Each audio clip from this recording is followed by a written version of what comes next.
another tutorial na I'll be sharing with you. So today we're gonna be talking about beneficiary change request, and the purpose of this is to make sure that you can put your designated beneficiary. So I do have tons of clients, which is close to 500 now, and some of them, okay, their beneficiaries died last year or a couple of months ago. Somebody just got married. So, for example, okay, you are a Sun Life Financial client, so you go ahead and simply communicate with me as your financial advisor. I'll be asking you to fill out this form. So, kunwari 08, and then all these account numbers, lagay mo yan. And then, last name mo. Let's say, for example, you are De La Cruz, right? And your first name is Vladimir. Okay? Wow, grabe, what a timing, ha? And then Zelensky. Okay, so pinagsama.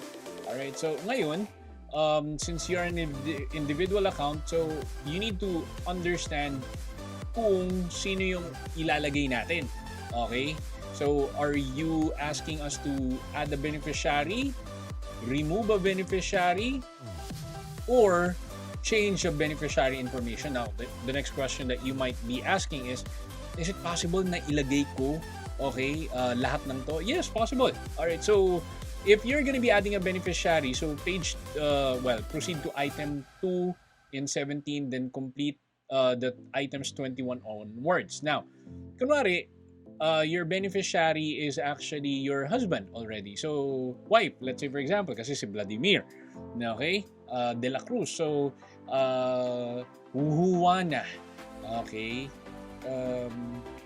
Juana, okay, yung last name niya is Change, okay, and Wanna Change, dapat kumpleto Wanna be Change, okay, so middle initial niya yan, alright, and then birthday, so kailangan day 01, and then month will be October, okay, October, lalagay natin yun dyan, and then para mas madalian, 9/18 1989. Okay, let's go directly with this one. Now, ang revocable beneficiary and designation niya ba is magiging revocable siya. So, ibig sabihin, you don't need to ask permission whenever you're making some changes. Pero if you're gonna be putting irrevocable, so every time na mag-change si Vladimir, okay, she needs to contact his wife, Wanna be changed, alright, to understand this portion, alright? Okay, country of birth, kunwari, nasa Russia, okay? So, for example, citizenship, Ukrainian pala, okay? Possible yun, okay? Ukrainian, double citizen, and Russian, okay? So, she's holding. Now, spouse, okay? Okay? And at the same time, ilalagay mo ba siya sa primary? Okay, so I highly recommend that you go ahead and simply put the details directly, either the primary or contingent, pero hindi pa pwedeng both. Okay, so primary it can be sole primary, or it can be included na directly with the primary beneficiaries na existing. Kapag nilagay mo naman yung contingent, in the event of all the primary beneficiaries will die, let's say for example, siya naman yung makakakuha. Now, ito na, nilagay pala, so nilagay, let's say for example, Philippines. So, complete address okay, for the sake of, ang tawag nito, lot 5, block 4, Sandigan Road, for example. I'm just giving you an example. Makati, Philippines, so make sure to include that one. So bawal ang PO box natin. Next, okay, kung mag-a-add ka naman ng beneficiary, kasi ang pinaka concern mo kasi dito is mag-a-add ka ba ng beneficiary kasi isa lang?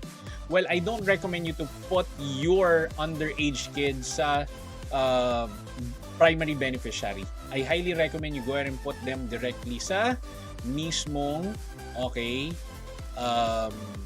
mismong contingent, for example.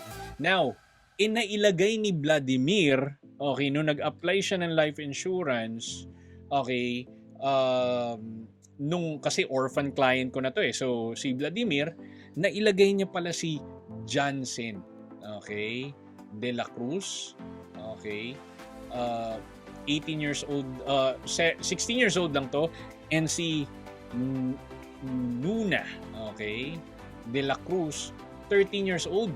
Okay? Anak niya to directly from the mismong first marriage, kumbaga. Or di kaya sa first relationship niya. Pero that's the main reason why we need to remove them is because they are still underage. Okay? If you want them to be put directly pa rin sa mismong sa mismong beneficiaries, lagay mo ay yung dito, pero lagay mo si Nuna, let's say for example, De La Cruz, and then provide all the details and then put them directly sa contingent. Alright? Next. Okay. Change of beneficiary information. Kunwari, wrong spelling pala yung mismong nailagay mong details. Alright? Okay. So, ilagay mo. Okay, dito. Now, let me piggyback a little bit. Okay. Doon sa may remove beneficiaries, if natsugi na yung mismong una mong nilagay na beneficiary, ilagay mo sila rito, yung name, para ma-remove natin siya. Alright? And kung mali yung information, okay, ilagay mo yung details dito for individual policyholder and then submit it, okay, directly sa akin. Pero make sure na meron kang, okay, signature of the policy owner. Okay? Signature and then printed name, ilagay mo rin. Okay, so for example, lagyan natin ang signature. Okay, kunwari si Vladimir Bolovsky. Okay, tapos lagay mo yung name and all.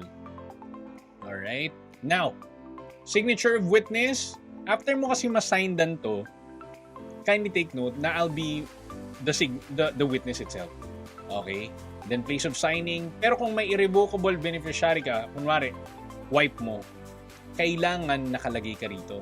Okay? So, that's what I'd like you to emphasize. And then, magsasign ulit ako dyan. Okay? And then, lastly, kung meron kang mga changes in terms of your contact information, ilagay mo na rin dito. Alright? And that's it, guys. Alright, so that's how you will go ahead and make things happen. So, do you have any questions? Feel free to get in touch with me or leave a comment on the section below. Alright?